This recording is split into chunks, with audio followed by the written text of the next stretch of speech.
China remains committed to the upcoming meeting between its leader Xi Jinping and US President Donald Trump, regardless of the situation in the Middle East, and cautiously views its adversary's months-long conflict with Iran as having potentially strengthened its negotiating position. According to Chinese sources familiar with the matter, the rare in-person meeting, already once delayed due to the US-Israeli war with Iran, is now scheduled for May 14-15, according to the White House. Several sources indicate Beijing views the high-stakes summit as a singular opportunity to secure a more stable long-term relationship with its largest economic and military competitor. The Kremlin has dramatically increased the personal security around President Vladimir Putin, installing surveillance systems in the homes of close staffers as part of new measures prompted by a wave of assassinations of top Russian military figures and fears of a coup, according to a report from a European intelligence agency obtained by CNN. Cooks, bodyguards, and photographers who work with the president are also banned from traveling on public transport, the dossier says. Visitors to the Kremlin chief must be screened twice, and those working close to him can only use phones without internet access, it adds. Oil prices are largely unmoved following United States President Donald Trump's announcement that the US will guide stranded vessels out of the Strait of Hormuz. Brent crude, the international benchmark, was essentially flat on Monday morning, as traders saw little hope of Trump's plans resolving the biggest energy disruption in history.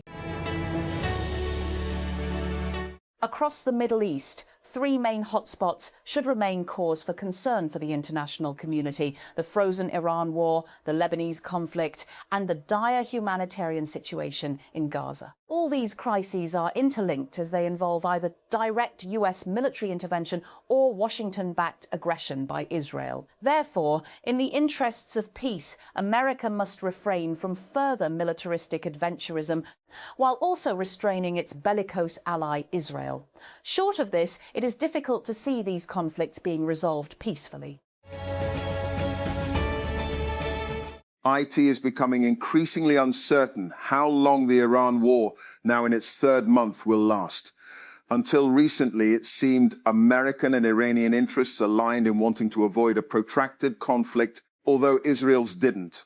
That impression gained strength when they held their first, and so far only, face-to-face talks in Islamabad last month. After that, the peace process faltered, and a second round of negotiations proved elusive, despite intense efforts by Pakistan, supported by key regional states. Pakistan's active mediation subsequently involved exchanging messages and negotiating proposals between Tehran and Washington.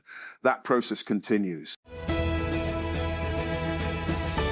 The UAE, the third largest oil producer in the Organization of Petroleum Exporting Countries, OPEC, left the group last Friday, ending its almost six-decade membership. This was a serious blow to OPEC and the expanded OPEC Plus, which also includes Russia. It weakened the group and its capacity to influence global oil market dynamics. Within OPEC, the UAE held the second largest spare capacity behind Saudi Arabia. And this spare capacity played a significant role in balancing global energy markets during crises. Although Saudi Arabia will continue to play that role with its considerably larger spare capacity, OPEC has lost the additional UAE cushion to leverage the markets. Quetta, Federal Planning and Development Minister Ahsan Iqbal has convened a meeting of the authorities concerned on Monday in Islamabad to review the situation created by a Chinese company's sudden announcement of closing all its operations in Pakistan and China, as well as a factory in Gwadar. The management of the company, Hangeng Group, EEP, issued a statement on Friday citing administrative, policy and other hurdles in running its business. The near-term future of a strong grassroots democracy remains uncertain despite escalating pressure for it in an intensifying national debate with the country's ruling parties apparently unwilling or unable to uphold principles underlying the empowerment of the third tier of government. The views vary among and within political parties, with political leaders often divided between those who stand for some sort of limited empowerment of the local government LG system and those who seek devolution of political, administrative and financial responsibility to the elected local representatives as provided under Article 140A of the Constitution. When Spirit Airlines shut down overnight Saturday, cancelling all flights, letting go of 17,000 employees and telling ticket holders to just not come to the airport, people were flabbergasted but also bereft. For all its indignities, Spirit was cheap.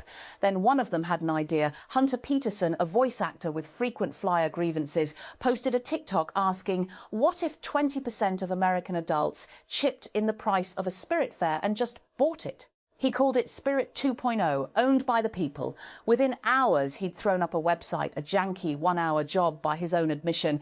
And by Sunday, 36,000 founding patrons had pledged nearly $23 million, crashing his servers in the process.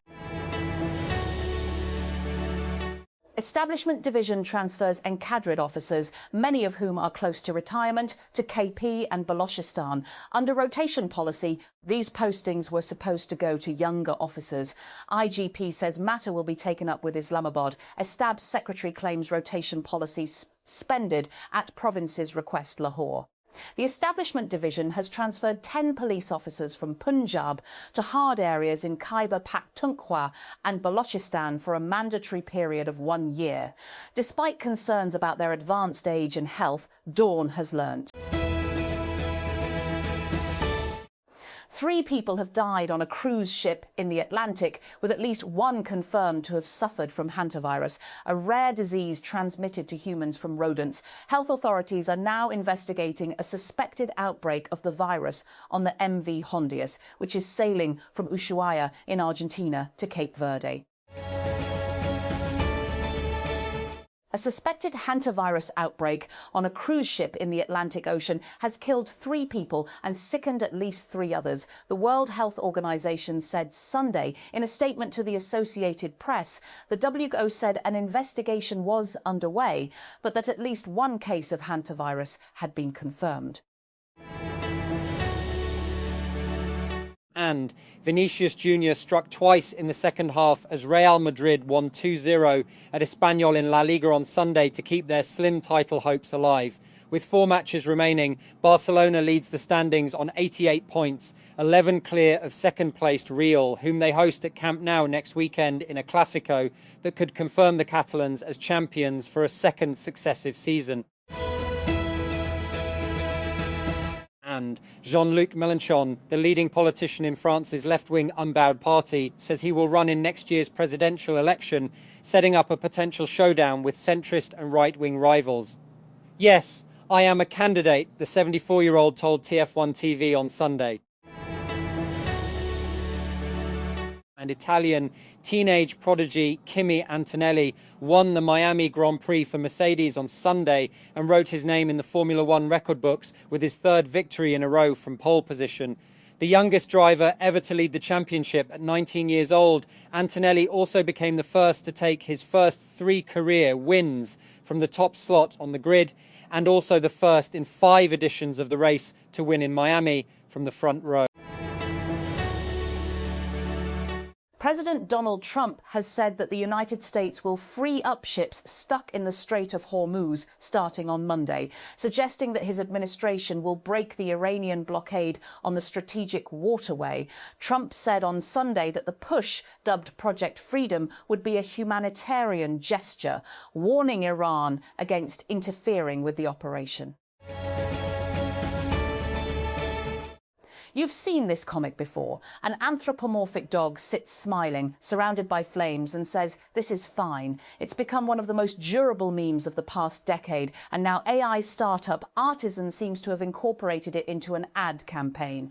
An ad for which KC Green, the artist who created the comic, said his art was stolen.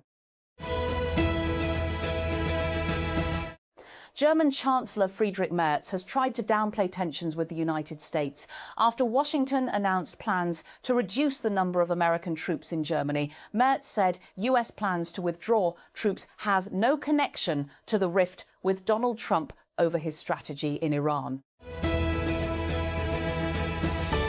And 3 people have died after a suspected hantavirus outbreak on a cruise ship sailing in the Atlantic Ocean, the World Health Organization has told the BBC. 1 case of hantavirus has been confirmed, with 5 more suspected cases under investigation, it said. 1 British national is reportedly in intensive care.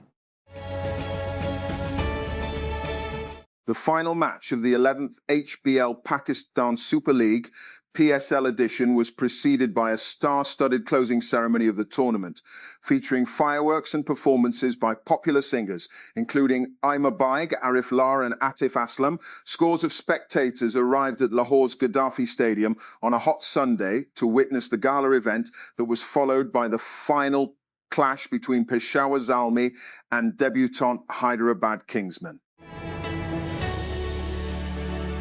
And police in South Africa have managed to recover human remains after an officer was lowered from a helicopter into a crocodile-infested river in the search for a businessman swept away by floodwater last week. The reptile suspected to have eaten the missing man had already been killed, but Captain Johan Potgieter said it was still a nerve-wracking experience. Iran has received a US response to its latest peace proposal. Iranian state-linked media have said Iran's foreign ministry spokesperson said the response, which was delivered via Pakistan, was now being reviewed, according to Tasnim news agency. Manchester United secured Champions League football next season as Kobbie Mainoo's strike earned a thrilling 3-2 victory over old rivals Liverpool. United were 2-0 up inside 15 minutes on Sunday through Matthias Cunha and Benjamin Sesko, but imploded after the break to allow Arne Slot's men to level with goals from Dominic Szoboszlai and Cody Gakpo before Mainoo secured the win. At least 18 people have died in flooding and landslides caused by heavy rains in multiple parts of Kenya. The police stated on Sunday that landslides were reported in Tharaka Nithi, Elgeyo Marakwet and Kiambu counties in the country's central and eastern regions. They confirmed that 18 lives had been lost to these incidents and urged caution amid the challenging weather conditions.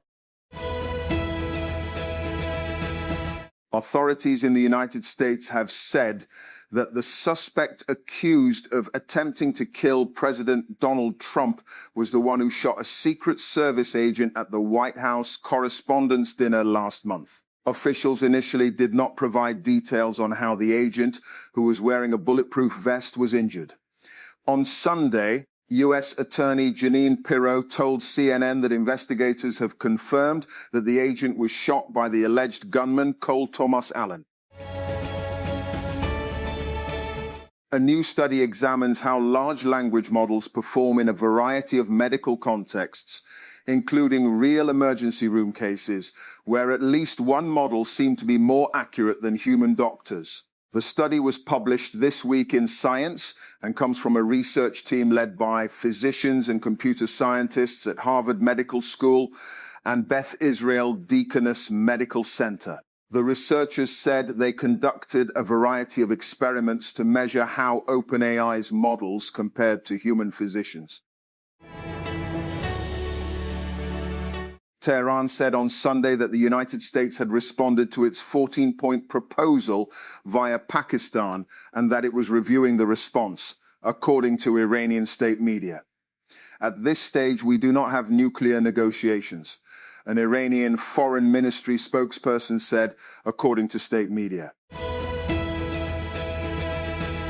A bulk carrier reported being attacked by multiple small craft off the coast of Iran near the Strait of Hormuz, Britain's Sea Trade Monitoring Agency has said. In a brief statement on Sunday, the United Kingdom Maritime Trade Operations, UKMTO, said all crew on the unidentified northbound vessel were reported safe after the incident that took place 11 nautical miles, 20 kilometres west of Sirik, Iran. And An Israeli court on Sunday extended for 2 days the detention of 2 foreign activists from a Gaza-bound flotilla who were brought to Israel for questioning.